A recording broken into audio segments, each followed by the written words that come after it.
É muito mais que lançamento. É muito mais que marketing. É muito mais que jurídico. É muito mais que vendas. E é muito mais que urbanismo. A Jornada do Loteamento é o guia completo sobre loteamentos.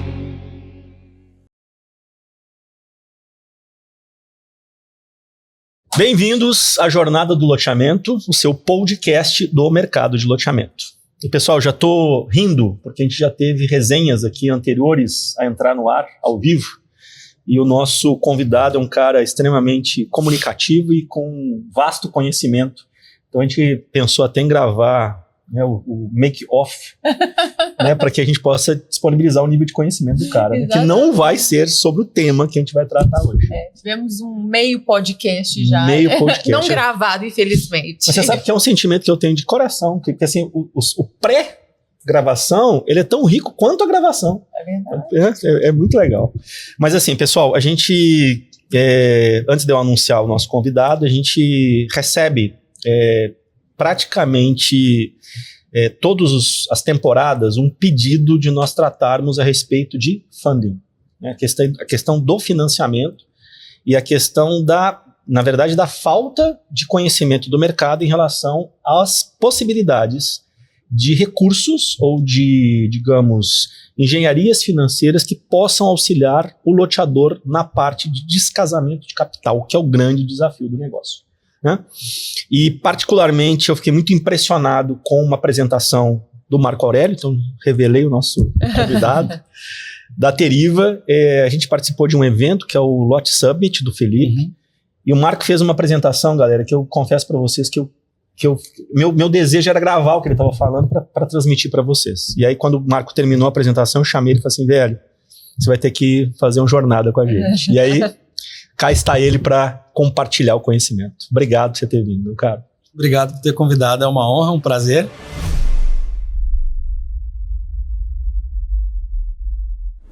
A gente que está todo dia aprendendo um tema novo aqui no Jornada. Hoje está aqui, vamos tentar compartilhar alguma coisa das nossas experiências também. Legal, legal.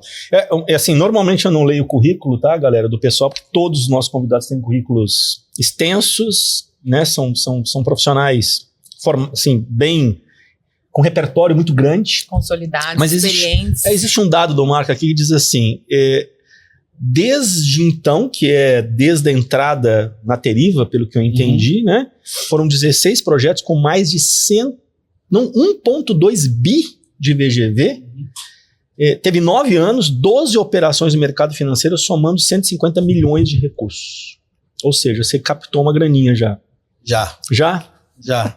É importante no nosso negócio. Não, pois é. Conta essa engenharia aí, porque o funding do loteamento é um tema, é uma dor, né, Marco? É uma dor aqui que a gente sempre fala, porque a gente não tem produto financeiro tão disponível quanto para outros mercados. Eu pensei estruturar da seguinte forma, Raquel, se você concordar. Claro. É o seguinte, eu costumo enxergar que existem muitas lendas a respeito de financiamento e, de certa forma, até falta de conhecimento sobre conceitos básicos do negócio. Sim. E nosso objetivo no Jornada é levar o conhecimento para todo tipo de loteador, desde aquele que está começando até aquele mais experiente. Vamos falar um pouquinho dos conceitos básicos? Teve um negócio que você bateu lá, que eu morri de rir, que você falou que quem não faz TIR não deve fazer loteamento. E aí teve uma série de contestações e você acabou rebatendo todas elas. Fala um pouquinho do conceito aí pra gente, por favor, cara. Eu acho que assim, primeiro, para quem eu vou desmistificar algumas coisas. Perfeito, assim, mas assim, perfeito. TIR, na verdade, é a taxa de retorno, né? Seria aquele percentual que, se você fizer a conta de quanto dinheiro você coloca no projeto ao longo do tempo, qual seria a rentabilidade daquele dinheiro em um investimento equivalente. Então, vou ser simples. Imagina que você está emprestando o dinheiro para o projeto. Você conta quanto você colocou, o tempo que ele demorou para te devolver e o quanto ele te devolveu, e no fim, você calcula a taxa como se aquilo fosse um empréstimo. Ou seja, se eu emprestei o dinheiro para o projeto e o lucro que eu tive foi esse, é como se eu tivesse emprestado o dinheiro para o projeto e a taxa desse empréstimo foi de 20% mais inflação, 5% mais inflação. Então, ela é essa, você faz o cálculo a posteriori. O que a gente está acostumado é o contrário, né? Eu vou lá pegar um dinheiro emprestado para comprar um apartamento, eu sei que o banco vai me cobrar 7% ao ano. Então, na verdade, para o banco, a TIR daquele investimento é 7%. Ou você vai comprar um carro e a taxa é 1% ao mês. Para o cara que está te emprestando dinheiro, para o banco que está financiando o seu carro, a TIR dele é 1%, porque ele combina a TIR antes do negócio. A gente não. A gente faz, tem mais sucesso ou menos sucesso, e no final é quanto que esse dinheiro retorna. O que é importante você saber o que é a TIR de um projeto? Isso é importante porque depende do custo do capital que você está alocando naquilo. Primeiro, se ele for seu, ou seja, você sabe que sem risco nenhum, hoje, você pode emprestar dinheiro para o governo a inflação mais 6%. Ou a 100% Selic, mais ou menos, né? Num título do Tesouro, que vai estar lá, ó, exatamente hoje, há algumas horas, 10,5% ao ano. Então, você sabe que assim, se você fizer um projeto e você vai ganhar inflação mais 6%, fazendo obra, aprovando, o tempo que a carteira demora para voltar, no final aquele dia está rendendo inflação mais 6%, não vale a pena ter o trabalho todo que você está tendo. E, obviamente, tem outras disponibilidades também. Ou, se você é um cara que provavelmente é o cara que está mais atento hoje ao nosso podcast, que é o cara que precisa tomar dinheiro, você tem que saber que o dinheiro que você coloca naquele projeto ele tem que voltar a um volume e a uma velocidade tal que esse rendimento que o projeto dá no dinheiro alocado tem que ser maior do que o quanto custa o dinheiro que você vai pegar emprestado, senão você está pagando para trabalhar. Exatamente, porque se você pega o dinheiro emprestado a inflação mais 12, por exemplo, um CRI, e a TIR do seu projeto é inflação mais 12, no final você vai pagar o CRI e não vai sobrar nada para você. Então, você sabe que é uma referência, a gente consegue acessar um pouco essa referência de quanto o dinheiro custa e no final, se o projeto não for superior àquilo, você não vai ganhar nada. Ou seja, por isso que é importante olhar a TIR. Legal. Né? Porque senão não tem lógica você alocar o dinheiro naquele projeto, seja seu, seja de outros, né? É por isso que eu falo de TIR.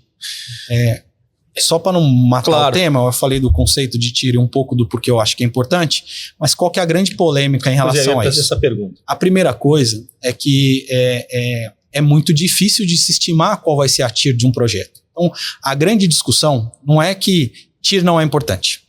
Então, vou pegar os grandes críticos. A maior crítica tudo bem, mas você vai estimar uma coisa que você tem certeza que você vai errar? Para que você vai fazer essa conta?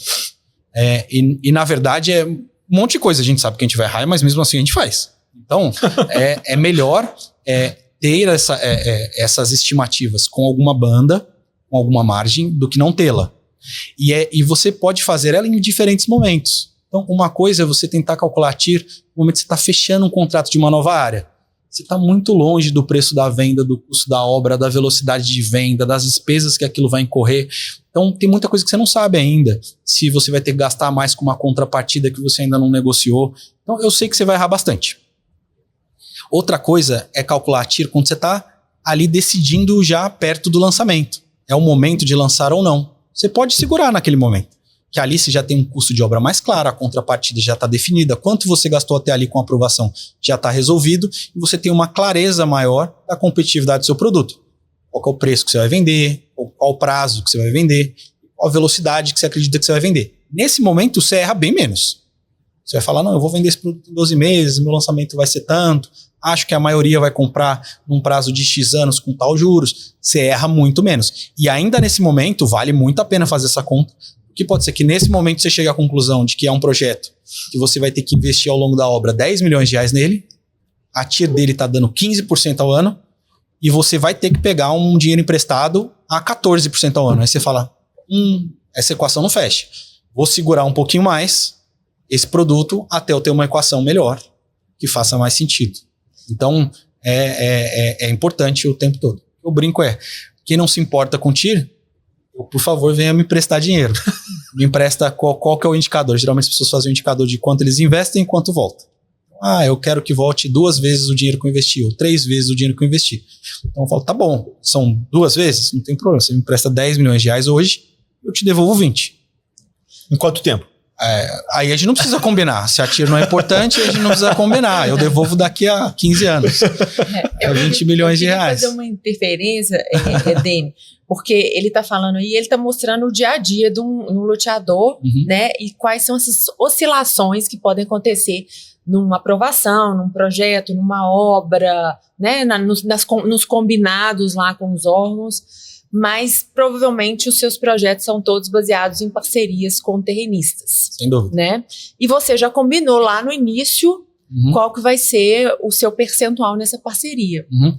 E é importante, eu acho, que você falar um pouco dessas oscilações, até para que o loteador que está sempre fazendo parceria, né, igual a maioria dos loteadores, que eles também pensem nessas flexibilidades na hora de fechar uma parceria, porque a gente está no Brasil, né? As oscilações, os desafios, as burocracias, elas são enormes.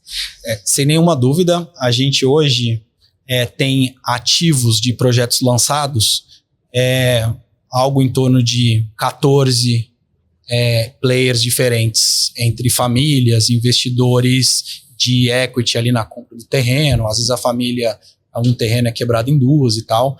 Não, até um pouco mais, acho que nós estamos com 17, gerindo parcerias ativas, e eu ponho aí mais uns 20 em projetos que estão em aprovação. Acontece, é normal você chegar, vou dar um exemplo típico, tá? Você assinou uma parceria, fez lá uma permuta 60-40, 65-35, aliás, 65-35 é o 65-35 é o novo 60-40, né? É o famoso. É verdade. Hoje em dia o 60-40 é bem raro, mas o cara fechou lá uma parceria. Ele tinha um número na cabeça quando ele fechou. Chegou lá, evoluíram os preços de venda, evoluíram os custos de obra, evoluíram as despesas, e em um determinado momento o projeto está lá, pronto para lançar, tem sentido lançar, mas o 60-40 não fecha a conta. O que faz? Conversa. É isso que tem que fazer. O que pode se fazer para melhorar isso? O que aí não é o loteador que vai te dizer, é qualquer pessoa do varejo vai te dizer. O importante na vida é comprar na baixa e vender na alta. Então, o melhor momento para se fazer parcerias é quando o mercado está ruim, não quando o mercado está bom. Quando o mercado está bom, você se empolga, olha lá R$2.000 o preço de venda, R$1.500 o preço de venda, R$900 às vezes no interior um preço de venda, e fala, que coisa linda, vou fechar uma parceria 50-50. E quando chega lá a hora de lançar, não está tudo mais às mil maravilhas, demora 2, 3 anos, às vezes muito mais. E aí, o que fazia sentido era o 60-40. Tem que conversar. E é assim mesmo. É manter a saúde financeira, né, do ciclo, mas eu acho que é importante você falar isso com tanta propriedade, porque muitas vezes a gente está numa mesa de negociação de parceria e a gente, nos contratos, eu estou falando do meu ponto de vista jurídico, a gente deixa cláusulas para que essa flexibilidade ocorra. Né? E isso na mesa de discussão, isso é muito polêmico, né? Mas isso faz parte do negócio. Né? A gente tem muitos contratos diferentes e ao longo da jornada a gente, até pela experiência de renegociação de contratos, porque a gente é super tranquilo, super fair de renegociar contrato com o terreneiro, com o que tiver que ser, em prol dos dois lados, se o cenário mudou. Mas algumas coisas a gente, por aprender, já põe em dispositivos. Eu vou dar um exemplo clássico. A gente percebeu que um conflito que existe muito claro é o conflito de preço. Principalmente quando você pega um terreneiro mais patrimonialista, ele fala, legal, mas esse produto aqui, pronto, vale R$1.000 o metro quadrado. Como você vai lançar ele na planta, ele vale 800. Você vai vender o meu ativo a R$800, eu tenho um percentual desses R$800, eu não tenho pressa desse dinheiro, e eu poderia estar vendendo ele por 1.000 porque eu acho que vale 1.000. Às vezes ele está equivocado, às vezes ele está até correto. A gente sabe, quando está pronto vale mais. Só que para a gente não tem equação financeira que feche. Eu vou fazer uma obra de 30, 40, 50 milhões de reais para poder vender, não fecha a conta. Aí o conceito de TIR de novo. Se TIR não fosse importante, a gente fazia a obra antes de vender. De qualquer forma. Lógico que não tem lógica.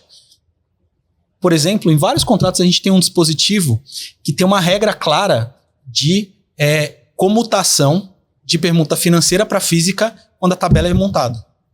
Então, por exemplo, ao invés de você colocar uma regra de assinatura do terreneiro para a tabela de vendas ou preço mínimo, são os dispositivos mais clássicos, né? Sim. Pode passar sem nada, você define tudo, coisa linda, é difícil. Geralmente pode ter uma regra de preço mínimo, que você define lá quando você assinou um preço mínimo, pode não ter nenhuma lógica lá na frente, a menor ou a maior. Ou pode ter uma lógica de que o cara assina. Chega lá na hora de lançar, você monta a tabela de lançamento e o terreneiro tem que assinar. Falar, eu concordo com esse preço de venda. Perigosíssimo na minha visão. Super perigoso. A gente faz muito tempo que a gente não faz contratos com essa regra. A de preço mínimo às vezes a gente faz. Mas o que a gente coloca é o seguinte, não, você vai ter uma alternativa à comutação, à permuta física. Então a gente deixa uma regra clara de qual que vai ser a escolha dos lotes, qual que vai ser a proporção, como que a gente traduz uma coisa para outra. Às vezes não é exatamente a mesma coisa, às vezes o cara tem lá 30% de permuta financeira e você não vai traduzir aquilo exatamente em 30% de permuta física. Pode ser menos, pode ser mais, dependendo da lógica. E uma regra clara para o cara escolher os lotes, né? Qual que é a proporção, sorteio, como que faz. Um escolhe 7, outro escolhe 3, um escolhe 2, outro escolhe 1. E aí tem um jeito clássico de resolver. E isso já foi exercido algumas vezes. Às vezes é exercido parcialmente. Às vezes a gente deixa até a prerrogativa do cara exercer parcialmente. E fala, eu preciso de um pouco de dinheiro, não preciso de muito. Tinha 30% de permuta. Imagina que a regra é elas por elas. Então ele pode pegar, ele vai lá e escolhe pegar 15% da área do empreendimento em permuta física, uma determinada lógica de escolha, ali na hora do lançamento, e ficar com 15% em permuta financeira dos 85% que eu vou vender.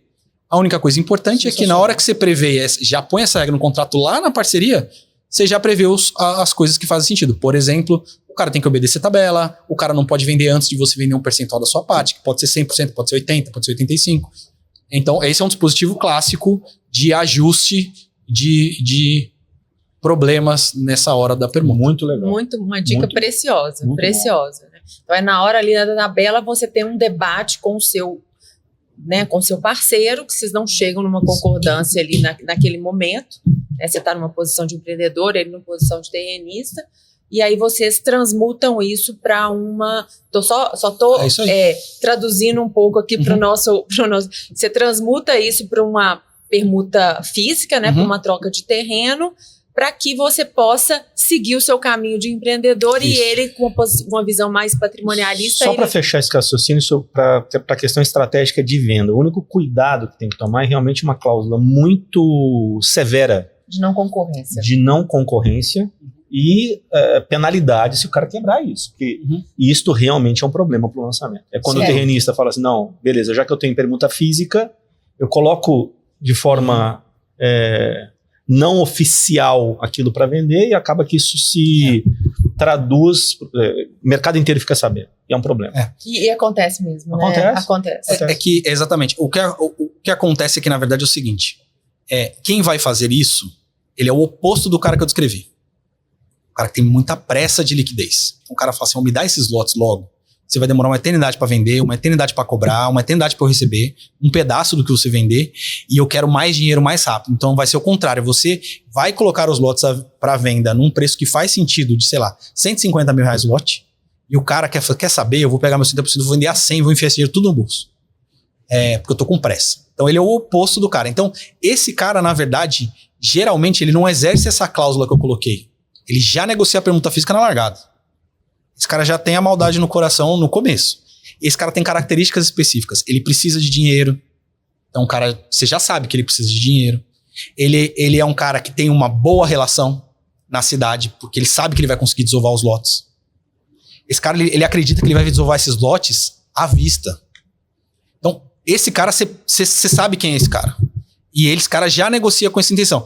O cara que eu descrevi, onde vai dar o problema, ele é o oposto. Ele não quer vender, ele quer segurar. Esse cara, se você não botasse a cláusula, ele não ia dar problema.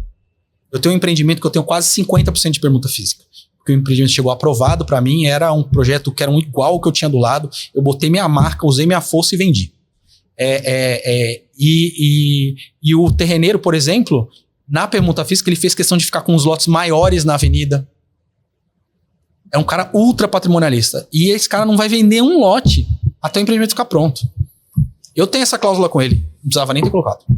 Entendi. Esse cara, vai ser difícil ele vender os lotes dele. Vai estar pronto, ele não vai vender.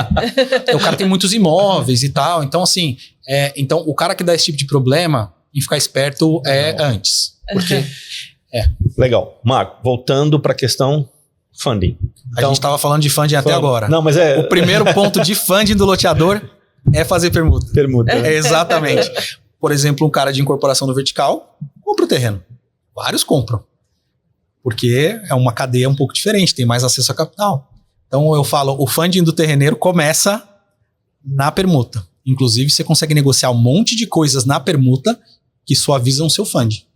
Então, a gente pode falar desse capítulo também. Então, por favor, fica à vontade. Por exemplo, uma coisa que é comum e várias loteadoras fazem, a gente faz também, algumas outras fazem, por exemplo, você negocia a permuta com o cara, mas você melhora um pouquinho o percentual que ele vai ficar se ele te der um pedaço do fluxo dele ao longo da obra.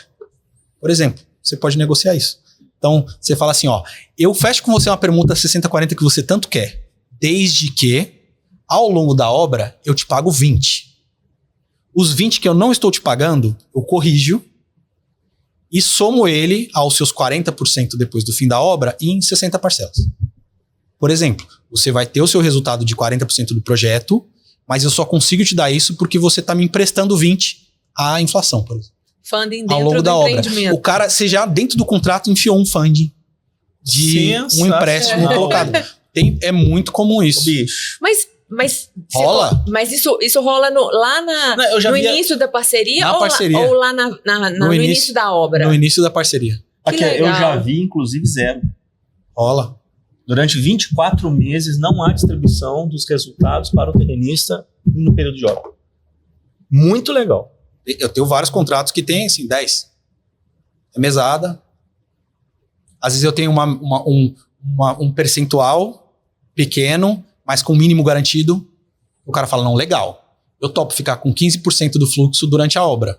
Mas desde que dê tantos mil por mês. Ele quer um dividendo mínimo ali, né? Isso, vamos falar. Se der menos, você complementa para mim. Não importa, aí você distribui. Legal. Muito legal. Muito legal. Putz. É um funding vou te dentro do falar, projeto.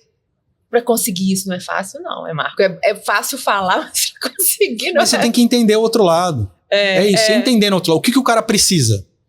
Entendeu? Que é isso. O cara desesperado por dinheiro, ele precisa de dinheiro. Esse cara provavelmente a melhor negociação é você negociar um aporte de pós-lançamento, tal, alguma coisa assim. Só que você vai negociar um contrato economicamente melhor para você. Que aí você vai pegar um percentual maior e tal, porque você tá tirando o risco do cara. O cara mais patrimonialista, você negocia uma coisa mais para frente. Aí você vai... Mas você tem que ouvir e entender qual que é a lógica. Às vezes você negocia uma maluquice no meio do caminho, porque é normal ser família. Então, às vezes assim, um primo lá que tem um pedacinho, você compra, porque não custa quase nada, você vai lá dar um pouquinho de dinheiro para ele, que é o que vai resolver a vida dele. Isso eu já vi acontecer. Um outro você dá uma permuta financeira, o outro você dá uma permuta física. É uma confusão, mas você organiza tudo bonitinho, funciona. Tá legal. Dá trabalho. Muito legal. Muita disposição, né? Muita negociação. Muito legal. E fora o funding, vamos dizer assim, interno, quais são os fundings existentes hoje no mercado? Vamos lá. O mercado desenvolveu uma série o mercado de loteadores, né? Eu não vou nem falar o mercado de capitais, eu já chego lá, mas o mercado de loteadores desenvolveu um monte de jeito de financiar esse negócio. E aí, a gente tem loteadores muito diferentes um do outro. Eu vou me ater mais aos que precisam de funding, tá bom? Porque tem loteador que, na verdade... a terra é um lugar muito legal de alocar capital. Então hoje, dentre os maiores loteadores do Brasil em volume, boa parte deles tem esse berço. São pessoas muito capitalizadas e que o loteamento é uma forma de um investimento em terra, vamos chamar assim, mais racional e com uma rentabilidade melhor, né? O que a gente está mais acostumado a ver no Brasil de uma pessoa muito rica é o investimento em terra com boi, por exemplo. Vamos lá. Quantos fazendeiros você já ouviu falar ou conhece que o grande business dele, ele tem lá um pedaço do patrimônio, tem fazendas gigantescas com um caminhão de cabeça de gado lá, mas que o gado mesmo não é um super negócio, ele não tem uma mega rentabilidade com aquilo, mas ele está investindo em terra. O gado é para manter a terra limpa, protegida, pagar as despesas e o carregamento dessa terra ao longo do caminho. No final, o que ele é mesmo na verdade, um grande proprietário de terras. Tem gente que é um business patrimonialista mesmo. O cara vai lá, compra, faz um monte de lote, vende, coloca prazo. Tem loteadores super grandes que essa é a lógica do cara. Esse cara tem uma cabeça um pouquinho diferente. Mas voltando para o normal, o empreendedor nosso. Ele foi achando vários meios, né? Então, o primeiro meio é o meio de se associar a investidores. Esse é o mais comum tem loteadores muito grandes que são assim. Então, vou citar os nossos, a nossa empresa em São Paulo, mas o nosso grupo controlador é em Goiânia, então tem uma parte importante da nossa vida em Goiânia, e nossos amigos e conterrâneos lá, grandes loteadores, por exemplo, o Grupo Tropical, são sócios nossos em vários empreendimentos, eles são especialistas nisso. São pessoas muito fazedoras de negócio, tem infinitos negócios diferentes e distintos, além do loteamento, e esse está no DNA deles. É muito comum eles pegarem projetos maiores, eles comporem com investidores. Então, eles já têm uma tradição grande nisso. Vai lá, tem um projeto aqui, esse projeto eu vou alocar X milhões aqui em obra, X milhões para aprovar, para desenvolver e tal. E já traz, X% do projeto é para esse cara, eles já têm uma expertise de fazer esses contratos, de lidar com isso, já tem as empresas e pessoas que confiam neles, faz isso. Isso é feito em grande escala por entes super profissionais, no caso da turma lá, Antônio Carlos, Paulinho, acho que tem uma tradição muito grande nisso, até pequenos empreendedores. O cara lá local, que arrumou um terreno, e aí tem lá os amigos ou família, grandes empresários locais que conhecem bem o terreno, conhecem bem a tese, falam, não, vou alocar, e ele vende um pedaço do projeto. Tem um monte de jeito de fazer isso, tá? Pois é, o parênteses aqui, e juridicamente, assim, o cara entra para dentro da SPE? Pode entrar, sim, pode não entrar. O mais comum, nesses caras Nesse mais formato próximos,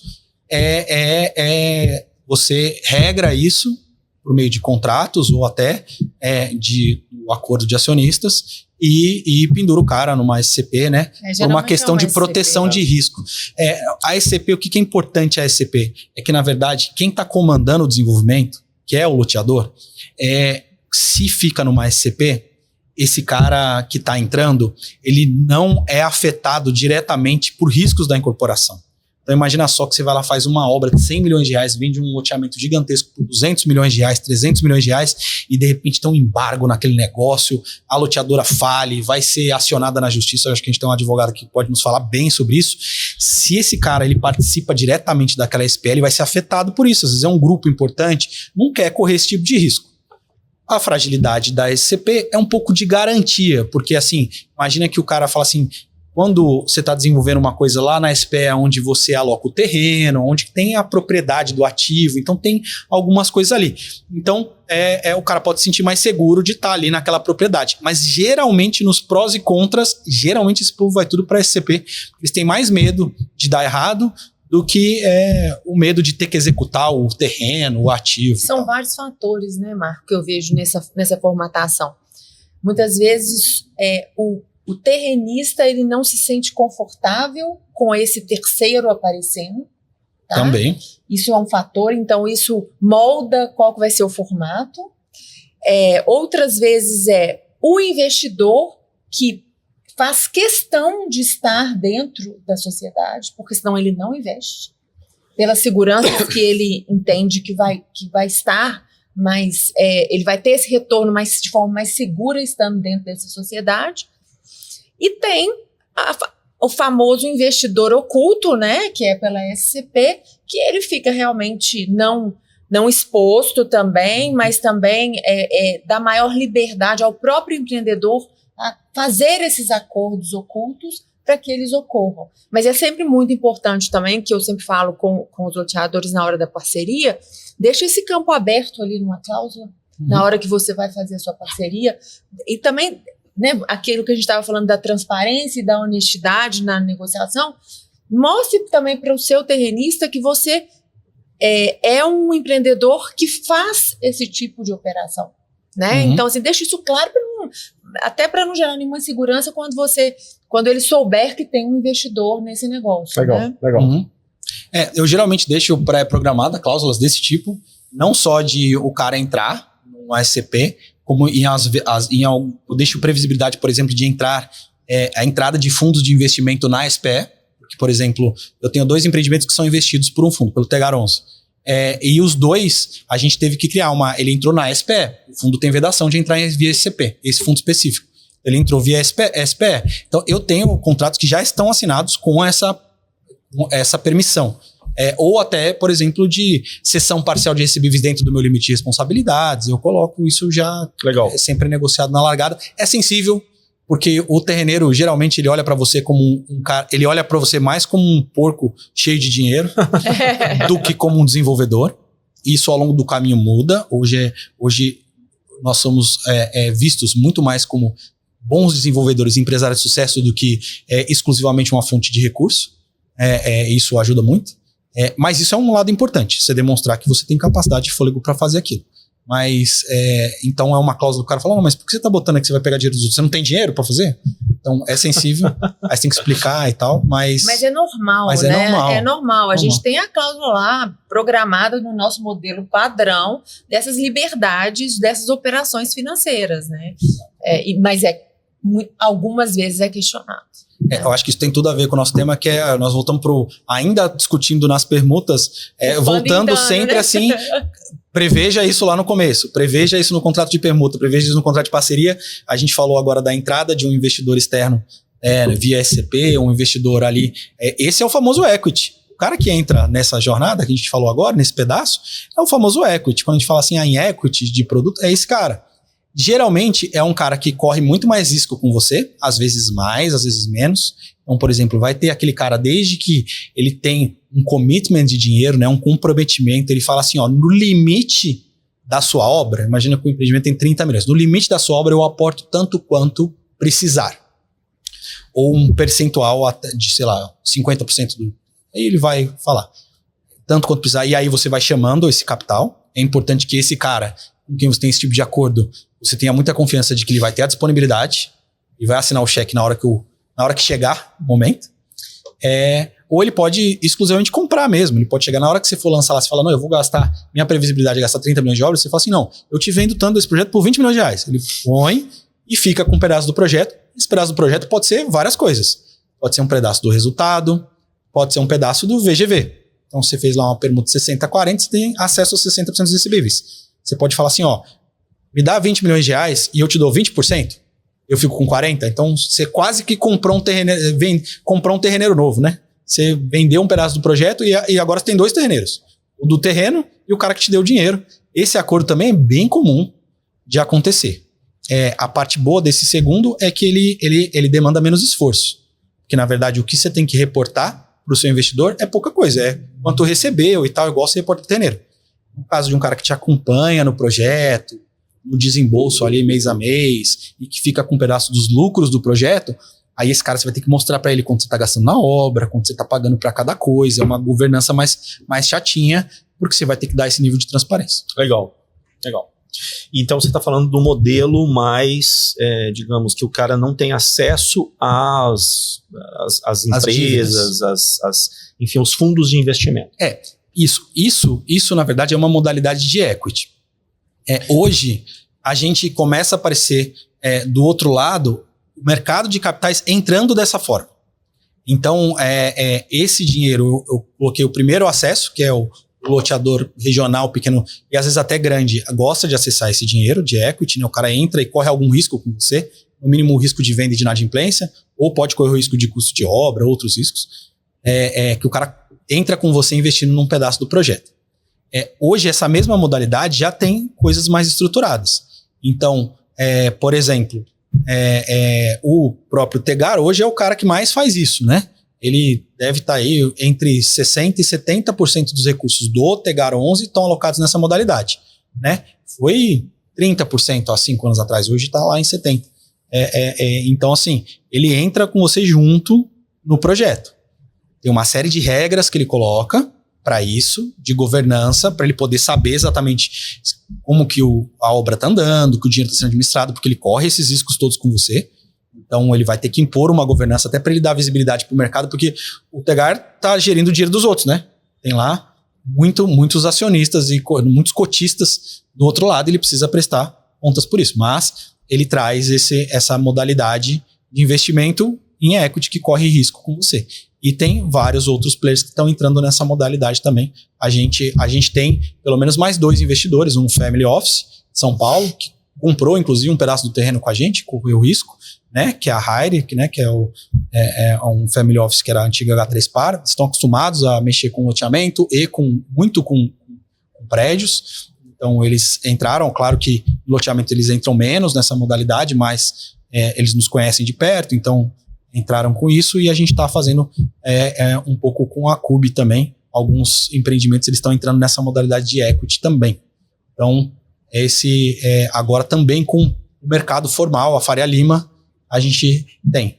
E no caso do Tegarons, eles têm investidas no Brasil inteiro nessa modalidade de equity. E é justificável uma governança mais apurada, né, Marco? Porque, no final das contas, ele precisa saber o que está acontecendo lá na ponta, né? Isso. É isso. Governança, ela vai envolver, para esse cara, o cara que está investindo, duas coisas importantes na governança. Uma é o risco de fraude. Simples assim. Então, e ele tem que impor essa governança até o limite de onde ele tem participação naquilo. Então, se é um cara que entrou no seu projeto e tem um pedaço dos recebíveis, a governança dele vai estar muito forte nos recebíveis e secundariamente na execução da obra, porque se você não entrega a obra, todo mundo distrata. Então, os recebíveis dele viram pó. Então, são esses dois pontos. Se você já terminou a obra, aí é só recebível. Então, o que ele quer olhar? Conta bancária, sua contabilidade, como que você está baixando, como você está cobrando, se você está emitindo os boletos direito, é isso. Que é aquilo que ele tem que olhar. Marco, e a gente está falando aí para todo tipo de loteador, né? E ele está um loteador médio. O que você aconselha numa negociação de fundo? Porque para ele, às vezes, isso é muito distante. A gente está aqui na Faria Lima, mas a gente lida muito com pessoas que querem ter acesso a esses fundos, mas isso ainda é um bicho muito longe lá da vida dele. Né? Então, qual é a forma de acessar isso e quais são os cuidados que você fala para um loteador que está querendo começar a estruturar a loteadora dele com esse tipo de ajuda, né? Vamos falar assim. Legal. A primeira coisa importante padrões mínimos de governança são importantes. A gente andando no Brasil afora, hoje o acesso à tecnologia ajudou muito na governança. A gente vê muito menos, há 10 anos atrás você via muito cara com o Excelzinho de quem ele tinha que cobrar, emitindo boleto 1 a 1 na mão no internet banking do banco. Isso é muito raro. Então hoje o cara ter um sistema de cobrança, um sistema onde ele controla os pagamentos, bancarizado, uma conta bancária, uma baixa, uma contabilidade básica, aquilo que ele está oferecendo e vendendo, hoje a gente já vê que a grande maioria tem isso. Então a primeira coisa é, quem não tem isso relativamente estruturado e que represente a realidade, então não adianta o cara falar, não, eu tenho um bom sistema aqui, um RP de cobrança, mas 20% dos meus recebimentos, o cara vem aqui no balcão e me dá em dinheiro. Isso não é bem visto para o fundo. Não tem jeito, na verdade, porque o cara tá te emprestando um dinheiro e ele não sabe por onde você recebe esse dinheiro. E aí você não aloca de forma adequada a baixa daquela parcela no seu sistema. Então assim, eu tenho lá todas as parcelas que eu tenho que receber e o cara veio aqui e me deu 10 mil reais, eu fui depositei isso na conta e eu simplesmente não fui lá no meu sistema e falei, eu recebi isso. Isso não representa a realidade. Se não tem esse nível de governança, é quase impossível você acessar qualquer tipo de crédito. E deveria ser mesmo, porque quem está te emprestando ou tem como garantia, ou quem está investindo em você, ele participa daquela empresa. Então, como que você vai emprestar dinheiro a um amigo seu que abriu lá uma banquinha de cachorro-quente na esquina? Se esse cara vende só no dinheiro, ele tem que ser seu parente, tem que ser seu filho para você falar assim, 20% do que você arrecadar é meu. É quase impossível você topar um acordo desse. Agora, se esse cara fala assim, 100% do que eu receber no Pix ou no cartão de crédito, você fala, tá resolvido. Me dá o acesso ao extrato do cartão de crédito da conta bancária, 20% é meu. Se ele não pudesse receber dinheiro, não existisse dinheiro na banquinha de hot dog, você não ia ter nenhuma dificuldade de fazer essa conta. Então, é meio que a mesma lógica. Então, você está falando que a primeira premissa é o loteador estar bem estruturado para ele poder acessar esses fundos. Isso. Porque ele vai ter que provar isso para o cara do outro lado. Esse é o simples assim. Isso, quanto mais ele tiver, mais bem visto vai ser. Então, ok, acho que tem uma série de sistemas ou prestadores de serviço ou uma série de empresas que podem ajudar o cara a ser minimamente estruturado. Beleza, então acho que isso é super importante. A segunda coisa é conhecer. Não tem jeito, tem que conhecer. Então, falar com outros loteadores, tem um monte de entidades de classes, eventos e tal, isso tudo é muito legal. Eu vou em vários deles. Então, procure esses lugares. Então, tem evento do GRI, tem evento de ADIT, tem um monte de eventos que estão lá. Você vai lá, você conhece, você vai conhecer outros loteadores, conversem com a turma, fala, com quem que eu posso falar e tal. Pode perguntar para mim, depois manda aí o meu e-mail pra turma. Não tem problema. A gente vai falar, qual que é o seu tamanho, o que você quer, e aí o cara vai ter o ideal é, pega um aviãozinho, pega o carro, vem aqui em São Paulo, marca, faz vídeo, hoje em dia dá pra fazer vídeo. Marca com vários e entende o que existe. Nós vamos passar aqui por vários produtos, eu vou citar exemplos de players que esse cara pode procurar para os vários produtos. Entende se isso é para ele ou não é para ele. Eu imagino que hoje a gente vai conseguir passar mais um pouquinho de informação para o cara entender o que é mais para ele, o que é menos para ele, mas entende o que tem, para conhecer. E o terceiro passo tem que fazer a operação. Tem que fazer uma. Tem que fazer. Tem que sentir na Tem pele, que fazer. né? Você leu lá o número das operações que a gente faz, eu posso contar depois um pouco de como é a minha experiência hoje, quando eu vou captar, mas a minha primeira operação foi com um banco pequeno, foram 3 milhões de reais para pagar em 36 meses, uma taxa bem maior do que a que eu tomo hoje e tal, e foi assim mesmo, com aval, pessoa física e aquela loucura, foi assim, aí faz uma, depois faz outra. Hoje eu entro num banco, pego 20 milhões de reais para pagar em 5 anos, com uma taxa muito menor, e beleza, só que eu já fiz operação com 8, 9 bancos. Legal. Então, tem que fazer. Legal. E aí, voltando às modalidades de financiamento. Então, a gente estava discutindo no equity, eu estou falando fora a questão que eu achei super legal, que é o financiamento dentro do próprio negócio, né, nessas negociações com o terrenista. Então, fora isso, você tem o equity, e eu dividiria o equity em duas modalidades. Um equity de pessoas mais próximas, vamos dizer assim, né, que é o Family and Friends. Family and Friends, né? Assim, cara, deixa eu juntar 5 amigos meus que estão com muita grana, eu crio uma estrutura jurídica adequada que acaba atendendo os interesses de ambas as partes. Molda ali, né? E, coloca esses caras para dentro e esses caras fazem o fundo. E um equity que tem a mesma lógica que esta, porém eu não vou conversar com pessoas que são family friends. Eu vou conversar com o mercado. É profissional.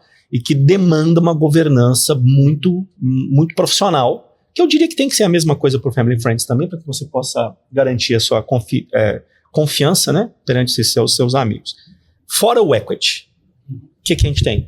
Aí, o equity é o cara que corre o risco de negócio junto com você. Ele pode entra ser no pouco negócio. mais, pode ser um pouco menos, mas ele corre risco de negócio junto com você.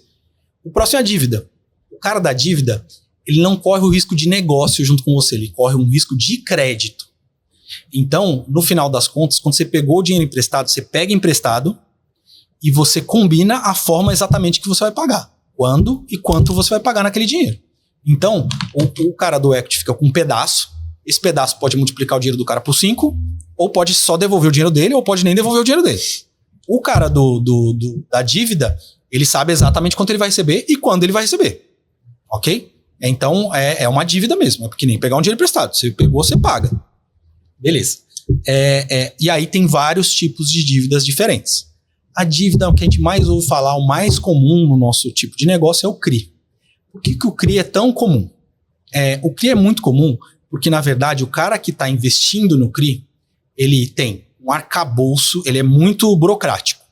Então, ele é uma modalidade muito madura. Isso existe há muito tempo.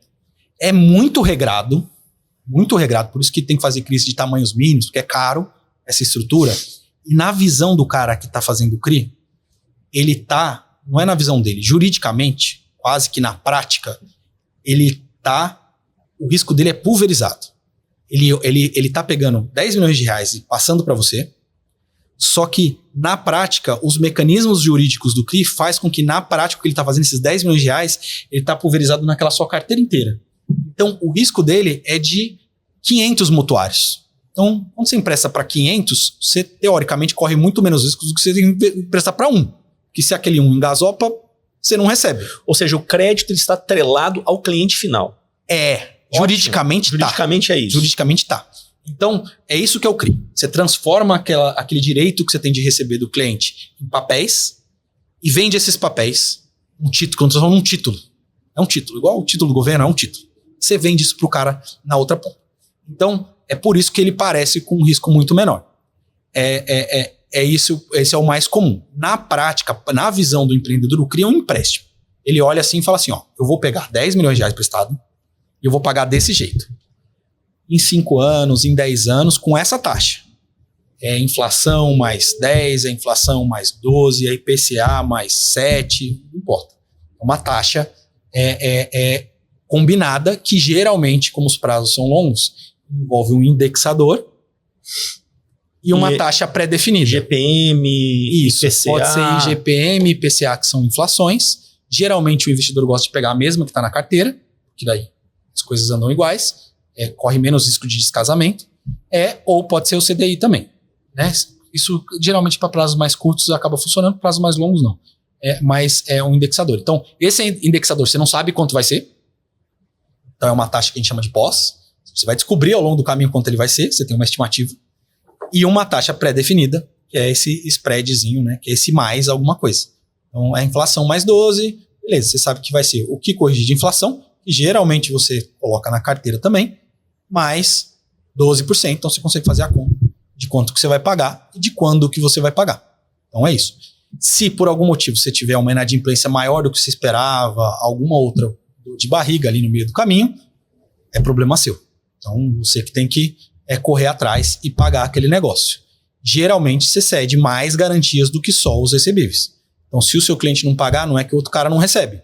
Você geralmente é solidário, e aí você tem que ou pré-pagar essa dívida com o dinheiro que você vai arrumar de algum lugar, até o limite dele executar alguma outra garantia, por exemplo, executa o seu estoque, executa a sua SPE inteira, ou até avais seus mesmos, na pessoa física ou outra coisa.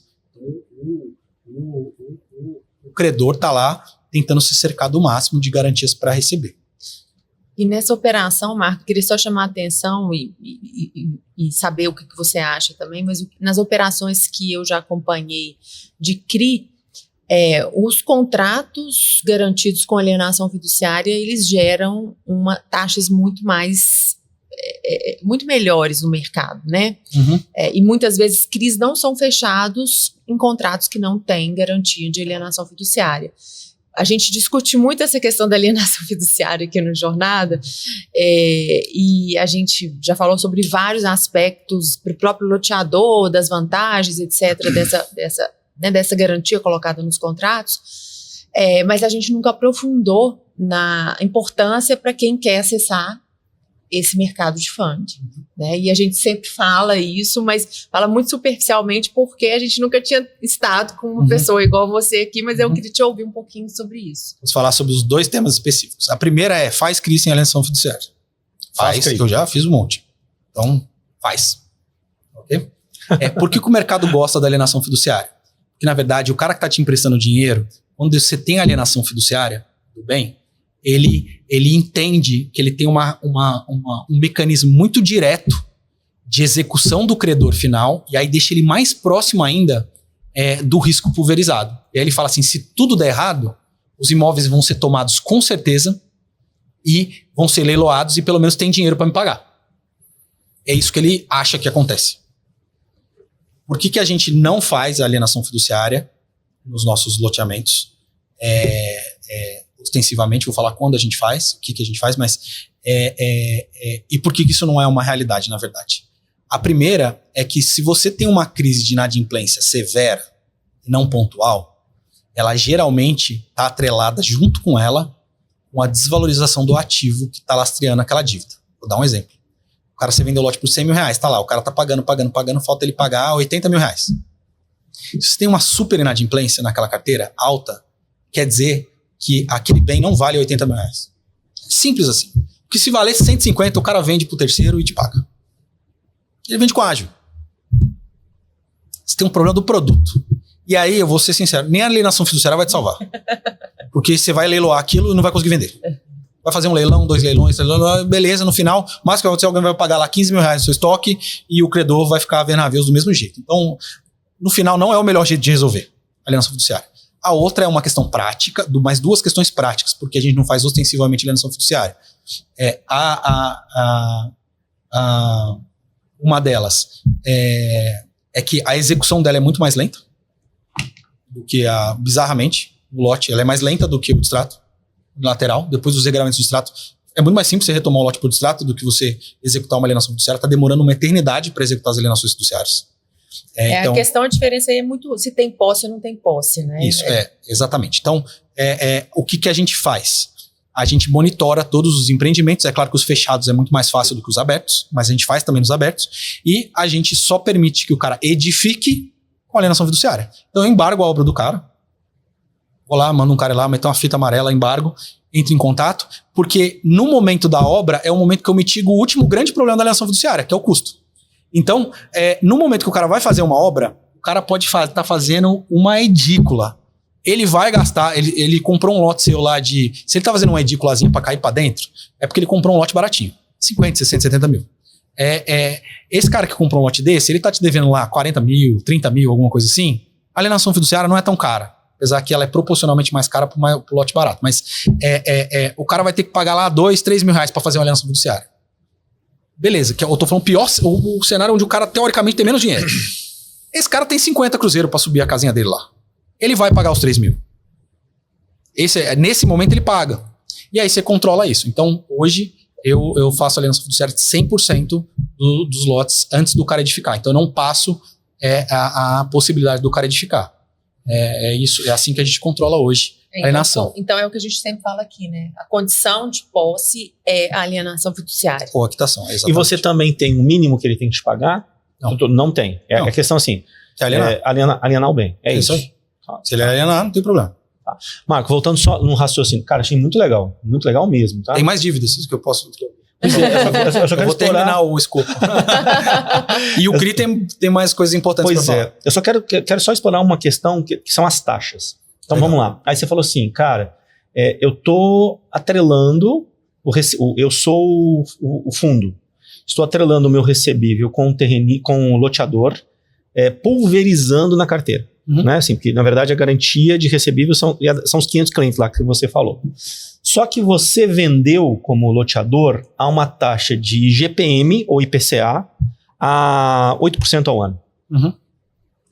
Só que o meu empréstimo é IGPM a 1% ao ano. Ok? 1% ao mês, desculpa. 1% ao mês. Vai dar 12 ponto, enfim, 7, alguma coisa. Cara, aí obviamente existe um descasamento desse recebível. Assim. É isso, não tem negociação. A minha taxa é minha taxa, independente da taxa que você está vendendo lá. Claro, exatamente. Tá. O contrário é verdadeiro também. O contrário é verdadeiro. Eu faço muito o contrário. Eu vendo a IPCA mais 12 ou IPCA mais 10 e tomo dinheiro a IPCA mais 8. 8. Tá, fechou. Beleza. Então, assim, tem um momento, tem a hora que você ganha, tem a hora que você perde, é a vida. O que o credor vai olhar, tá? Ele vai olhar o volume de recebimentos que você tem. Então, ele vai olhar a sua carteira, o que você já vendeu ao longo da jornada. Ele tá te emprestando dinheiro por 10 anos, ele vai olhar 10 anos, imagina que você venda a 15. Ele vai olhar 10 anos de recebíveis. E ele vai olhar a parcela que ele vai te cobrar. Então, ele vai fazer a conta lá. Eu te emprestei 20 milhões. Em 10 anos para você pagar, você está pagando 2 milhões por ano, você está pagando lá 170, 180 mil por mês de amortização, mais os juros. Se os juros lá é 1% de 20 milhões vai lá dar mais 200 mil. Então, beleza. Então, a sua parcela para pegar 20 milhões em 10 anos vai ser mais ou menos 400 mil por mês. Ele vai olhar a sua carteira. E ele vai pedir um tanto acima desses 400 mil para ele ter um pouco de segurança. Fala assim, não, beleza. Se você vai ceder a carteira para ele e tem lá 600 mil por mês, todo mês, ele vai te emprestar. Não, vai ter dinheiro aí para eu receber, vai ter um pouco de inadimplência, mas eu vou receber. É isso. Esse vai ser o limite do que ele vai te prestar. Se sua carteira é de 300, provavelmente ele vai te prestar 10. Vai te prestar 7. Ele vai ver qual a conta que comporta. Então ele já vai fazer essa conta por você, vai olhar a sua carteira, e vai ser a conta que comporta naquele período. E quando você não tem a carteira? Aí você não faz empréstimo. Não faz empréstimo? Não. Tipo, estou no processo aprovei e vou começar o processo de obra. Hoje já existem modalidades que você contrata um empréstimo vinculado a condições específicas. Então, por exemplo, apareceram então, só para matar o CRI, então o CRI é isso, geral, é com carteira, porque você precisa dos recebíveis. O CRI, ele pega os recebíveis e transforma num título, beleza. Aí o CRI é muito caro, voltando só para matar o CRI de uma vez, o CRI é muito caro, a estruturação. Você vai pagar vários percentuais no dinheiro que você está tomando para a estruturação e distribuição. Esse número pode variar de 2% até 5%. Você pegou 10 milhões, você pode ter que pagar 5% disso para o estruturador, distribuidor, para tudo, mais várias taxas fixas, que é, por exemplo, as auditorias, os escritórios de advocacia e tal, que vão custar 50, 100, 150 mil, 200 mil, 300 mil, dependendo do tamanho da operação. Então, como tem um tanto de dinheiro que você paga na largada, o CRI, se ele não for muito grande, não tem lógica. Você pagar 500 mil reais para pegar 5 milhões emprestado. Não faz sentido. Não faz sentido. Porque aí a sua taxa de verdade, ela vai ficar acima do dinheiro da taxa do papel. Os 10% lá mais inflação. Isso aí vai somar lá dentro. A taxa efetiva é maior. Beleza. Por isso que o CRI tem que ser grande. Aí, o que é grande? 10 milhões dá para começar a conversar, bom mesmo são uns 20. E começa a fazer mais sentido. Então, ele é meio grande. 20 milhões de empréstimo. Isso, exatamente. Para você pegar um empréstimo de 20 milhões, qual que é o número? VGV? Se você tiver um empreendimento ali, imagina que você tenha uma permuta 60-40, um empreendimento de uns 100 milhões de VGV. Então, 60 milhões da carteira são seus. Você já rodou, recebeu um pouco, você está super bem vendido. Você está lá com 80 milhões vendidos. E 60% são seus, você tem que lá quase 45, 40 milhões a receber. Vou pegar uns 20, dá. Dá. Então, não é o VGV, é a sua É a carteira. Agora, se você vendeu tudo isso em 36 meses, você não consegue fazer um CRI. Né? Porque a carteira vai receber tudo, né? Lógico. Acabou o recebível dali para frente. Aí não dá. Fechou. Legal. Vamos pro próximo. E não vendido, o que faz? Tem empréstimo para não vendido? Hoje tem. Então, vamos lá. Eu vou citar algumas casas que estão fazendo, bancos que estão fazendo empréstimos para carteiras não vendidas, empreendimentos não vendidos. O Santander tem operações assim. O Banco Ribeirão Preto tem com certeza. O ABC tem com certeza. Alguns bancos têm. O que eles fazem? Eles estão simulando um plano empresário. Que é o que o pessoal tem lá no prédio. Sabe, quando você vende, se você vender X% e fizer um pouco a fundação da obra, a partir dali, o banco assume a sua carteira e começa a te emprestar o dinheiro. Uhum. Eles estão fazendo uma coisa parecida com essa via CCBs. Então, eles criam lá mecanismos usando as CCBIs. CCBI aí é um empréstimo, só um banco pode emitir uma CCBI. Então, ele faz esse empréstimo para você, vinculado a um empreendimento imobiliário, porque aí tem isenção de IOF, tem algumas coisas. É uma operação super leve. Não tem aquele monte de taxa do CRI. Tem lá uma taxinha de distribuição, estruturação, mas geralmente vai ser uma coisa ali mais perto de 1,5%, 2%, do que de 3% a 5%. E não tem mais outras grandes taxas. E aí, o que alguns bancos estão fazendo, eles se apresentam o projeto para eles antes do lançamento, eles olham, analisam e falam o seguinte, legal, então vamos fazer o seguinte,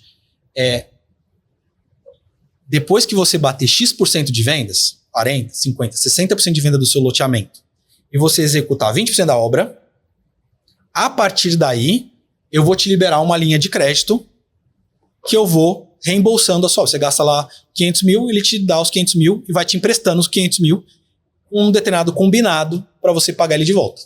Então, às vezes, esse combinado você paga ele de volta só depois que você termina a obra em X tempo. E ele, obviamente, o limite que ele vai terminar de te emprestar, ele não vai garantir que ele vai te emprestar a obra inteira, ele vai garantir que ele vai te emprestar até um limite da carteira que você tiver vendida. Eu falo assim, se você vender e tiver uma carteira gigante, eu posso financiar os 80% que falta da sua obra. Se você tiver uma carteira menor, eu te libero 5 milhões de reais e você me paga lá na frente. De qualquer forma, é uma coisa mais parecida com um plano empresário e é um crédito que os bancos formais estão fazendo e estão fazendo com players de tamanho médio. Loteadores assim, arrumadinhos, mas que têm assim 2, 3, 4 empreendimentos no portfólio e estão conseguindo acessar esse capital. Que tipo de garantia que esses bancos estão pedindo nesse tipo de operação? É uma operação mais nova, né, Marco? Os recebíveis. Então, no final, a liberação de crédito está muito focada nos recebíveis. Ou nos futuros recebíveis, né? No caso de não ter. Porque ele só dá o commitment. O dinheiro efetivo que ele está te prestando é quando o recebível já está lá. Entendi. Então, é um acordo prévio. Mas ele te dá o firme. Isso é importante. Entendi. Você sabe, quando você lançar, você sabe que o dinheiro... Se você vender, o dinheiro vai estar lá. Porque mesmo que você venda, você vai precisar do dinheiro. Dificilmente você não vai precisar. Então, é uma coisa super importante. Que é uma ilusão ainda de alguns, né, Marco? Assim, não sei se você escuta isso. Eu escuto isso que... não, beleza. Eu vou vender e aí o dinheiro entra para fazer a obra. Vai dar tudo certo. Muito difícil, né, cara? Exatamente. A não ser cidades que têm muito dinheiro, em que você consegue fazer o funding pelo próprio cliente, né? Sim. Através de planos curtos, dando vantagens para pagamento à vista, etc. Isso. Né, cara? Exatamente. Fora isso, não é muito difícil. É difícil. Então, mas de qualquer forma, essa modalidade já apareceu. E essa é uma submodalidade de um outro tipo de... Eu já vou chegar nas garantias porque elas são meio parecidas. Tá. De uma submodalidade que é a bancária, que são as CCBIs. Então, os bancos podem te emprestar dinheiro, tem um determinado... A taxa é um pouquinho melhor, porque tem incentivo tributário, que é a isenção de OF, quando essa CCB é para uma construção, empreendimento imobiliário, que é o nosso caso. Então, o cara consegue tirar mais um pouquinho de taxa ali para você. Só que aí o empréstimo normal. O cara vai olhar, geralmente ele olha a sua carteira, ele olha lá, os CCBs, igual o CRI olha, só que ele olha por um prazo mais curto. Então o volume de dinheiro que ele vai te prestar é menor. Só que a taxa geralmente é menor também. Então, um CRI que vai te cobrar lá, por exemplo, inflação mais 11, você de 10 anos, e no final, quando você põe lá as taxas do CRI e tudo e tal, você faz lá um CRI de 15 milhões, a taxa efetiva vai lá para 12, inflação mais 12,5. Então, hoje lá com uma inflação a 4, vamos botar aqui, você está pagando 17,5 naquele negócio. Você pode pegar, às vezes, essa CBI, a CDI mais 5. O CDI está 10,5, mais 5 deu 16,5, mais 5,5, sei lá, mais 17. Você pega a uma taxa menor. E você pode pegar menos dinheiro. Então você pode ir lá e fazer isso com 3 milhões. Eu preciso de 3, vou pegar 3. Eu preciso de 5, vou pegar 5. E funciona o empreendimento menor. Só que você tem que pagar aquilo em 3 anos, 4 anos. Dificilmente passa de 4 anos. Às vezes chega a 5. Então é um negócio mais de prazos mais curtos. E os bancos são mais chatos. Aí ele gosta de um player, mas quanto mais arrumadinho, melhor. Então o banco olha muito o parceiro. O corporativo, se ele tem uma estrutura maior ou menor, isso tudo conta para essas taxas serem menores. E as garantias, geralmente, eles aceitam a cadeia inteira. Eles pedem o máximo possível. Quando eu digo a cadeia inteira, os recebíveis são deles. Tanto no caso do CRI quanto no caso do banco, você tem que passar o domicílio bancário para ali, para onde o recebível passa na mão desses caras antes. É isso. Depois, às vezes, cotas da SPE. Depois, aval. Aval, então, pode ser o aval corporativo, ou seja, você tomou o dinheiro lá na SPE, só que você tem 10 SPEs. Então, ele pode pegar a sua holding, né, a sua loteadora, né, o aval da loteadora. Ou seja, se a SPE afundar, a dívida continua na loteadora para pagar. Ele vai executar a loteadora.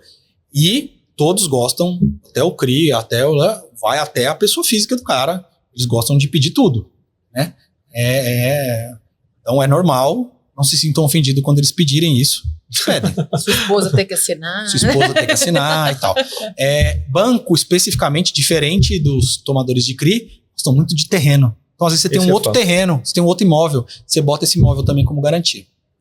Então, isso rola também. Entendendo todos esses conceitos, assim, e é uma dúvida que eu tenho. Você consegue compor para um projeto várias modalidades de funding? Faz sentido ou não? Um pouco de equity, um pouco de CRI, enfim. Pode. Esses dois, o equity e a dívida, eles são menos compatíveis, a não ser que o seu investidor de equity seja um cara de mercado. Okay. Então, pode ser. Então, tem alguns fundos, esses mais profissionais, eles gostam mais disso. Então, eles falam assim, não, eu entro no equity na aprovação, nós vamos gastar aqui 1 milhão, 1 milhão e meio aprovando, nós vamos fazer um puta lançamento, vamos gastar 1 milhão de marketing, tal, vamos fazer uma pré-obra de 2 milhões de reais, vamos vender esse trem, e quando chegar na hora de descer o dinheiro da obra, nós vamos pegar esses recebíveis e vamos alavancar o projeto.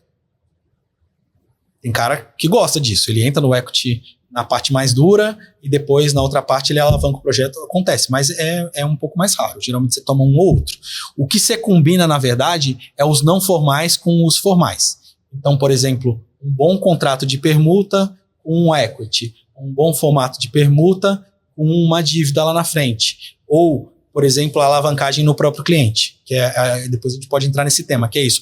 Na hora que você vai fazer o lançamento, você fala o seguinte, olha, se eu for desse jeitinho aqui, vender lá meu lote a 120 mil reais, vou vender 80%, 90% no prazo máximo e tal, eu vou precisar de 10 milhões para fazer. Aí você fala, não, mas se eu pegar aqui 20% do meu empreendimento, 30% do meu empreendimento, fizer um plano especial, dar um descontinho, vender por 110 se o cara pagar até 36 meses, fazer sem juros em até 24 meses para o cara me dar para arrecadar mais um dinheiro, eu perco um pouco de resultado, mas em vez de precisar de 10, eu preciso de 5. Beleza, aí você faz isso, precisa de 5, pega a carteira e toma uma CCB de 5 milhões no banco. Isso Resolveu. tudo aí você está equalizando o seu TIR lá do início. Isso, exatamente. É como pôr o mínimo de dinheiro possível. Então, eu acho que é isso. Muito legal. Existe o tipo de loteador que você recomenda que vá para o mercado de capitais? Tipo assim, quem é o cara que você diz assim, cara, realmente faz sentido para você? E aí o que a gente fala muito é o funding tem muito a ver com para que você precisa do dinheiro. Qual que é o momento mais saudável, né? É quando você gasta um pouco de dinheiro e energia própria ou de sócios da sua loteadora para colocar a loteadora de pé. Você vai lá, assina uns terrenos, aprova 1, 2, 3 projetos e vai fazendo. O que acontece você lança um projeto, você faz, sofre um pouquinho, vence a arrebentação, faz a obra, entrega, fecha mais 2, porque depois você fez um, todo mundo quer fechar com você na cidade e tal.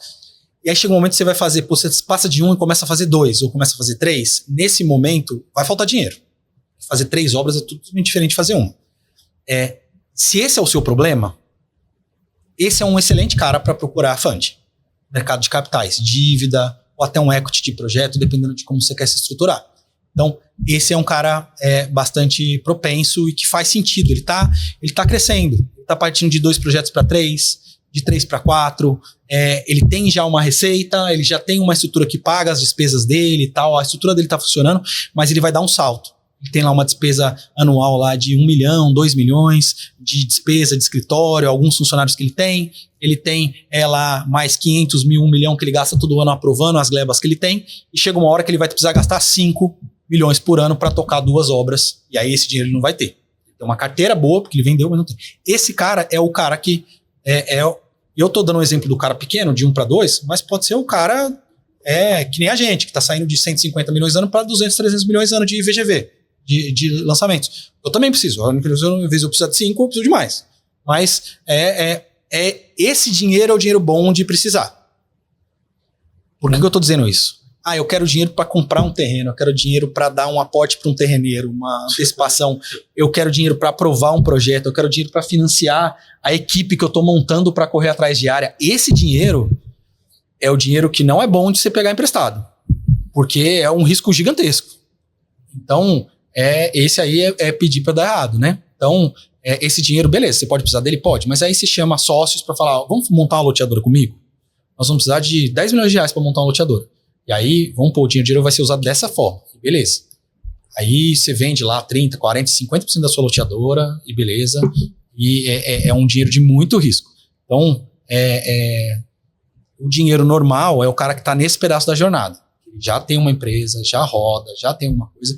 E aí ele vai precisar. Se você está precisando de dinheiro antes disso, aí na verdade você chegou à conclusão que você não tinha dinheiro para fazer o que você quer fazer. É montar uma empresa. Então, aí é melhor você conseguir sócio logo na largada e já abrir mão de um pedaço. Marco, eu já passei por algumas experiências de empresas que fizeram operações de mercado e eu acho que o que mais me sensibilizou é que elas tiveram que se estruturar melhor para fazer essas operações. Elas tiveram que ter equipes de gestão financeira, equipes jurídicas, profissionais mais experientes para lidar com os players de mercado. Então, eu acho que quando o nosso ouvinte tá vendo a sua fala aqui, ele fala assim, será que eu estou estruturado para isso? Então, assim, o que é o mínimo que ele precisa para ir para essa alavancagem, para trabalhar com essas pessoas, né? Porque ele vai ter que lidar com questões contratuais mais complexas, ele vai ter que ter uma gestão interna que vai demandar pessoal, né? Não dá para... Não é simples. E eu quero só que você mostre para ele assim, o quão sim, pode ser simples e o que ele precisa ter e o nível que fica complicado que aí você não se meta com isso. né? Então, assim, qual que é o equilíbrio para ele falar assim, não, eu acho que agora eu tô pronto para ir para esse, né, subir esse degrau, vamos falar assim. Eu acho que assim, cumprindo essas noções de tamanho e de é para isso que o cara precisa do dinheiro e tá nessa etapa, eu acho que quase não existe o não se meta com isso, existe e vai dar um pouco mais de trabalho para organizar. Então, eu citei as questões de governança. Então, ele precisa ter as coisas muito bem informatizadas e na mão, e aquilo tem que representar a realidade. Então, aquilo é importante. Então, acho que isso é bem importante. Em termos de gestão, de que nível de interações novas você vai ter, uma boa parte delas, o cara pode crescer nesse momento, porque ele pode subcontratar. Então, a primeira coisa até para sentar na mesa com esses caras, eu recomendo que na primeira rodada você contrate um assessor.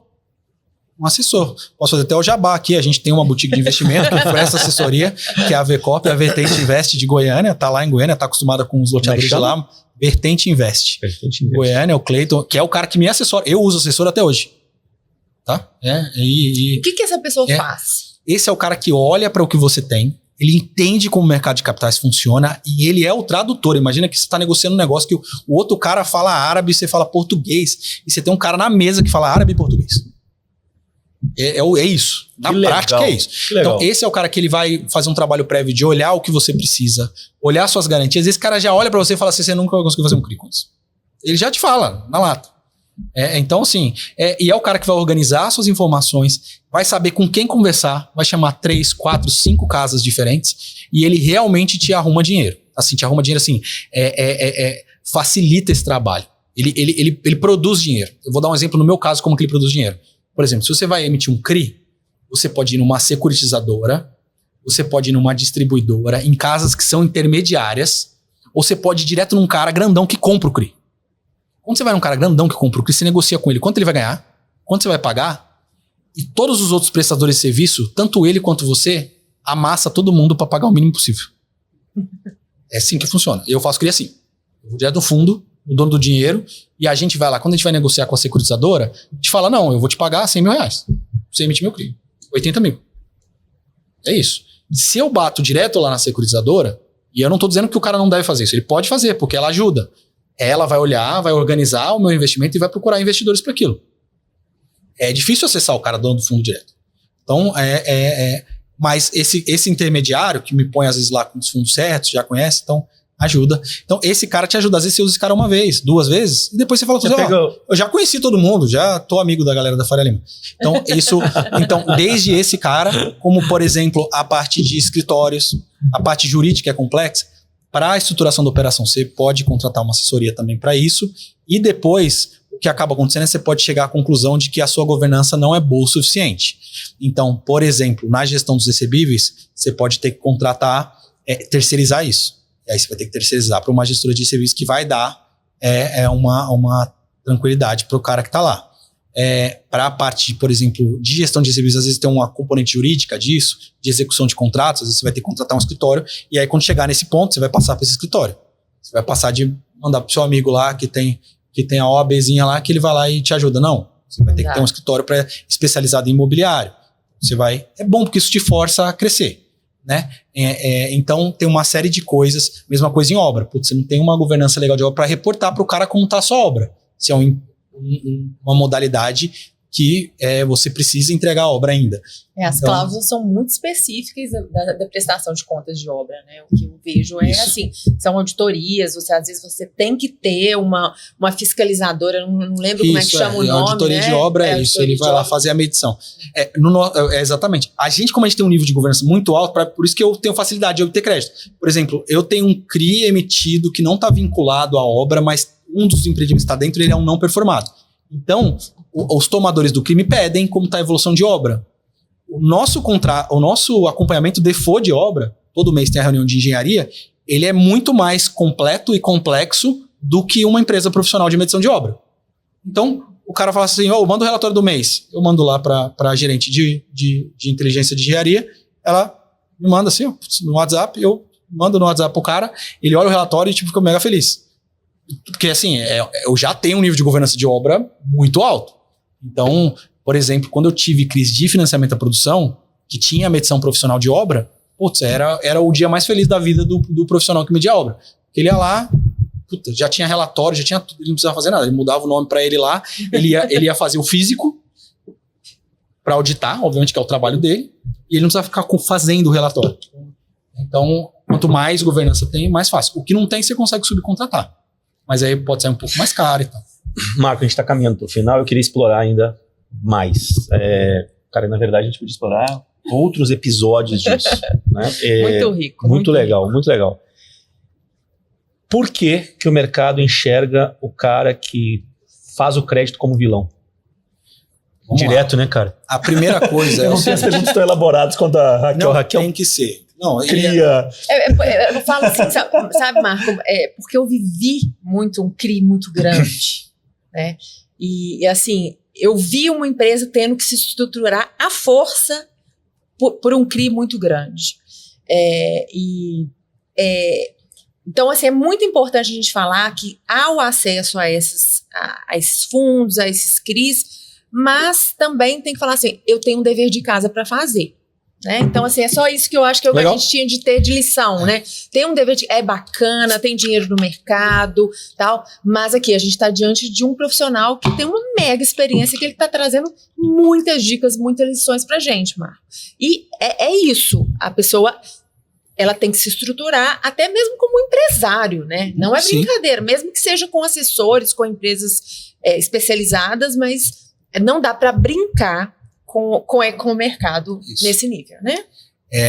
Eu vou falar algumas coisas que eu acho de verdade. A primeira delas é o seguinte, a sensação é que o cara ganha dinheiro sem com fazer pouco risco. Um pouco risco. Com pouco risco. Essa é a primeira visão que o empreendedor tem. Eu tenho muito risco, eu tenho muito trabalho e o outro cara tem pouco risco e ele tá ganhando muito dinheiro. A minha resposta para isso é sim e não, tá? A gente pode achar que é muito dinheiro para não se arriscar tanto, mas esse problema não é do cara que tá te emprestando dinheiro. Esse é um problema do nosso país. O cara ganha 6% mais inflação para não se arriscar nada e o nosso país paga isso. Beleza? Isso está disponível para todo mundo, inclusive para mim e para você. Então, inclusive pro cara que tá lá gastando dinheiro aprovando projeto. Ele podia pegar os 5 milhões dele lá e comprar título do Tesouro também. Ele só não tem, talvez, ele só não vai ganhar o tanto dinheiro que ele gostaria. Mas, mas tá lá. É ganhar muito dinheiro sem fazer nada, sem ir num órgão público, sem aguentar um terreneiro, sem estar lá na internet sozinho, Tesouro Direto, compra e você vai ganhar dinheiro sem fazer nada. 6% mais inflação. Como se diz, sem fazer nada. Vou ver minha série então, e vou quando o cara compra um CRI seu a 10% mais inflação, é só 4 pontos de diferença. Não é tão mais. Então, assim, é a primeira coisa. A segunda coisa que às vezes o empresário e o empreendedor não tem, eu sou empresário e empreendedor, não estou contra vocês, eu estou do mesmo lado que vocês, eu só estou desmistificando algumas coisas. A segunda coisa é que, efetivamente, tem vários momentos que esses caras não recebem. Não é sem risco. Quando você está pegando dinheiro emprestado, você chega à conclusão, não, esse cara não tem jeito dele não receber esse negócio. E eu falo, você devia encarar dessa forma. Você devia encarar assim, quando o cara me empresta um dinheiro ou me investe em um equity, eu tenho que pagar. Eu não estou pegando dinheiro se der errado que se dane. Não é assim. Tem que pagar. E se for dívida, aí tem que pagar mesmo. Né? Não é tipo, se a visão do empreendedor é tipo, não, agora eu botei um investidor, ele que corra risco junto comigo, se der errado ele não recebe, se tem essa mentalidade, nem vai para o mercado de capitais. Não é isso. É a mesma coisa que você comprar um carro e falar, se eu perder emprego, eu não pago. Não é assim. Você tem que pagar. Quando você pega dinheiro emprestado, você paga. No seu carro, na sua casa, com o seu cunhado, não importa. É assim que funciona. Então, e quanto mais você pega e mais você paga, mais barato fica depois. Então, isso não tem segredo. E o mercado de capitais perde dinheiro com isso. Não tô falando que assim, no somatório ele perde, ele ganha, senão eles não faziam mais. Mas tem vários caras que não pagam. Acontece. E às vezes pode acontecer com você mesmo. Sim. Você pegou, deu um problema na sua cidade, deu um gasopada lá, sei lá o que aconteceu, e você não pagou. E é por isso que a taxa é mais alta do que inflação mais 6. É simples. Isso reflete isso. Então, na vida real, pode olhar relatório de fundos de investimento que compram CRIs, bancos. Quantos defaults esses caras tomaram? Um monte. De tudo quanto é segmento. E o de loteamento é um segmento que defaulta. Então, assim, acontece. Então, eu acho que essa é uma coisa importante. Então, assim, quando eu falo assim, é muito dinheiro pro risco e tal? Pode ser. O problema é a base. Enquanto a base de risco. Só que aí eu entro no meu terceiro ponto. Essa base de risco tá para todo mundo. Então, é aí que eu entro na brincadeira da TIR. Se você está analisando um projeto, eu conheço um monte de loteador que fala assim, nossa, inflação mais 25 é a coisa mais linda do mundo. É o melhor projeto que existe nas galáxias, como TIR. Eu falo para eles, inflação mais 25, sendo que você tem que pagar toda a sua estrutura, a sua remuneração como empreendedor, tudo, G&A da sua companhia, os riscos que você toma, tudo, não é ruim. Mas se você está fazendo um projeto de inflação mais 18, de inflação mais 20, manda todo mundo embora. E você tem esse dinheiro, manda todo mundo embora. Pega esse dinheiro, sai comprando cria mercado. Aplica. A inflação mais 10, a inflação mais 11. Você vai analisar melhor que os gestores de fundo e você vai ganhar dinheiro com muito menos estrutura e com menos risco. Então, assim, o que acontece é que às vezes o empreendedor quer empurrar um projeto que não funciona. O projeto não tem rentabilidade por risco que ele apresenta. E é por uma questão, às vezes... Então, você não vai lavar esse risco na Faria Lima. Às vezes você consegue, é por isso que tem default, mas o que acontece putz, o empreendedor, você não tinha uma grande oportunidade na mão. Aquele terreno que chegou em você, você falou que lindo, chegou em mim esse terreno. Maravilhoso. Que você fechou, não era bom. É simples assim. É isso, você que está correndo o risco errado, né? O cara que está pedindo mais 4 pontos pelo risco de emprestar para um loteamento, não sei aonde, tal, que pode dar 1 milhão de riscos, né, no Brasil. Quantas loteadoras grandes estão sofrendo para conseguir o TVO para entregar um S-Build pro cara, o engenheiro lá da ponta de uma loteadora grande construiu a rua no lugar errado. A gente tem prédio na Faria Lima que o cara conseguiu erguer com um alvará mequetrefe. Como que fica o cara que emprestou dinheiro para esse cara erguer esse prédio? O cara grande, importante, relevante. Acontece. Imagina o cara que tá te emprestando dinheiro lá do fundo aqui na Faria Lima que não te conhece e vai, putz, será que esse cara... Sabe, será que todos esses alvará estão certos mesmo? Será que vai aparecer alguém do Ministério Público amanhã e vai transformar tudo em água? Na verdade, o fundo tem que considerar isso, né? Que é um risco que ele tá correndo. Que tem uma chance grande do Ministério Público. E que são esses sentimentos que, de certa forma, o empreendedor ele tem que deixar claro para o fundo, através da governança, de forma que o fundo se sinta mais seguro e diminua as taxas. No final da história é isso, né, cara? É isso aí. Cara, muito legal. Mas... estamos caminhando mesmo para o fim. Mesmo. E Marco, assim, de coração, você fica convidado a participar todas as vezes que você fala assim, cara, tenho algo a falar para o mercado de conhecimento, as portas estão abertas para você mesmo, cara, porque é um conhecimento muito importante que eu acho que tem muita mística em cima disso e que eu acho que a gente tem que quebrar um pouco disso, né, para diminuir esse sentimento do mercado. E você está convidado a participar da nossa comunidade, não sei se você está sabendo. A gente tem um grupo de WhatsApp, está com um número já volumoso de pessoas, mas a ideia lá é discussões livres. E o que é mais legal é que está começando a ter uma interação entre os próprios participantes, em que um pergunta, outro responde, então é um grupo de ajuda. Cara, mensagens finais de tudo, passa uma régua e fala assim, loteador, minha mensagem é. Loteador, minha mensagem é, primeiro assim, eu acho que para a turma que está fazendo um bom trabalho, que sabe procurar boas áreas, desenvolver bons projetos, aderentes, e sabe a hora que tem que lançar, a hora que tem que recuar, que tem um produto, tem um negócio que está rodando com mais ou menos estruturação, vai funcionar. Aí mete a cara, vem aqui na Faria Lima, pede ajuda para os amigos, eu aqui, um novo amigo de vocês, pode pedir, a gente troca dica, tem um monte de gente que vem no escritório só para discutir isso e a gente vai, apresenta, troca, fala com esse cara, fala com aquele outro, é legal, acho que roda, que dá para começando a Lotnet, a gente conversou, pô. Sem dúvida. Eu acho que assim, tem coisas para trocar, eu acho que não enxergue o outro cara como vilão.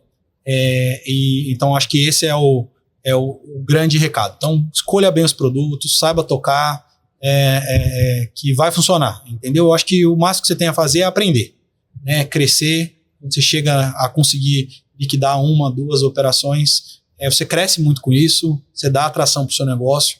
Então, eu acho que não tenha medo, não chega outro cara com violão, tenta entender ele, que vai funcionar. Legal. Maravilha, muito obrigada, Marco. Foi muito precioso. Foi uma pérola aqui. Uma aula. Foi. Marco, eu só quero assim, eu também quero fazer uma mensagem final, cara, que eu fiquei com essa reflexão quando você falava. Não é puxar, como é que você falou? Fazer jabá? Como é que é a expressão? Vou puxar o meu jabá. Fazer o meu jabá. Jabá é quando você vai fazer o merchan. Merchan. Cara, é muito importante planejar muito bem as vendas, né, Marco? Cara, porque no final das contas é isso que vai ser analisado, né, cara? Não pode ser feito um negócio a toca de caixa, mal feito, não planejado, né, cara? Você tá atrapalhando o fim, mas vamos lá. Se você falar com gestores de recursos de crédito imobiliário, o Brasil é um mercado multitrilionário de crédito imobiliário, né? A grande maioria das pessoas pegam crédito para comprar seus imóveis. E você pode falar com o cara da Caixa Econômica, que talvez seja o maior player, né? Todos os bancos que têm crédito imobiliário de todos os tipos, ou o cara do loteamento. O cara do loteamento entende isso bem porque o loteador vive isso. Porque ele é o credor do cliente. Tem algumas coisas que são muito, muito importantes de risco. Uma delas é a inflação. Quando a inflação é destruidora, ela come, corrompe, o cara tem que gastar mais dinheiro com a escola, com não sei o quê, com o carro, e aí ele acaba tendo dificuldade de pagar. Então é uma delas, porque os créditos são de longo prazo. Então essa é uma, porque corrompe renda, né, e tal, e às vezes o cara que comprou a renda dele vai pro saco, né? A longo prazo você está correndo esse risco. E tem um outro dele que é de concorrência. Então, na verdade, é o seguinte, às vezes o seu ativo perde valor. A gente tem a sensação de que ativo imobiliário nunca perde valor, mas perde. E loteamento a gente vê muito isso acontecer. Então, às vezes o cara lançou num preço errado ou lançou num momento muito especulativo de mercado e aquilo perde valor, ou às vezes perde valor porque tem uma super oferta. Você lançou, estava bonitinho, você vendeu lá por 100 mil. Deu 2 anos, você lançou um empreendimento com 500 lotes. Deu 2 anos, lançaram 3 mil lotes naquela cidade. Todos os produtos vieram depois do seu. Todos os produtos são melhores que o seu. Sua obra não está pronta ainda. As pessoas distratam o seu para comprar o outro. Acontece. Então, e a gente, loteador, vive isso. Que a gente que carrega esse risco, nesse lado nós somos o credor também. Então, assim, não pode achar que o credor é um bicho-papão, né? Ele sabe disso. Que, assim, mesmo que você fez... Então, assim, desenhar bem produto, dificultando não só a concorrência que já veio, mas a que vai vir, para você proteger por um período de tempo. Sensacional. Faz muita diferença. Então, assim, o risco de crédito desse mercado está atrelado a isso também. Então, então, ter uma boa estratégia de venda, e aí obviamente, preço correto, para você ter um crescimento, deixar um espaço para o cara. Mercados muito especulativos, o cara consegue empurrar um preço muito alto, que não tem muita lógica. É isso. Então, assim, ter essa estratégia muito bem desenhada, né? A gente fala de dar um lock-in no cara que entrou, né? Que é você travar o cara dentro. Você vai jogando os caras para dentro, os clientes vão comprando, você trava ele. Como que você trava ele? Mas com um preço um pouco menor, vai subindo ao longo da jornada. Então, você chegou no número mágico, o nosso número mágico são 2/3, né? 65% para arredondar. Daqui não dá ré mais. Então, você tem que saber que o preço dali para frente você pode subir com mais vontade. E ali está relativamente resolvido. Dali para frente vai com a maré. Então, saber trabalhar isso bem, uma boa estratégia de produto, uma boa estratégia de preço, brigando inclusive com a concorrência que não existe ainda, tudo isso é super importante para a qualidade de crédito, de produto, que hoje está na sua mão, você está querendo transferir ela para outro cara. Se você vai bem com isso, vai ser fácil transferir. Show de bola. Marco, valeu demais. Obrigado mesmo pela sua participação. Obrigado a vocês. Valeu, Raquel. Não, foi muito rico. Muito legal. Muito rico. E no final das contas, a gente está falando de novo que tenham bons produtos. Né? Até para questão de crédito, né? Isso aí. É a base, você tem que ter um bom negócio. Senão... Show de bola. Galera, valeu. Obrigadão pela audiência. Obrigado pelo carinho. E até o próximo episódio. É muito mais que lançamento. É muito mais que marketing. É muito mais que jurídico. É muito mais que vendas. E é muito mais que urbanismo. A Jornada do Loteamento é o guia completo sobre loteamentos.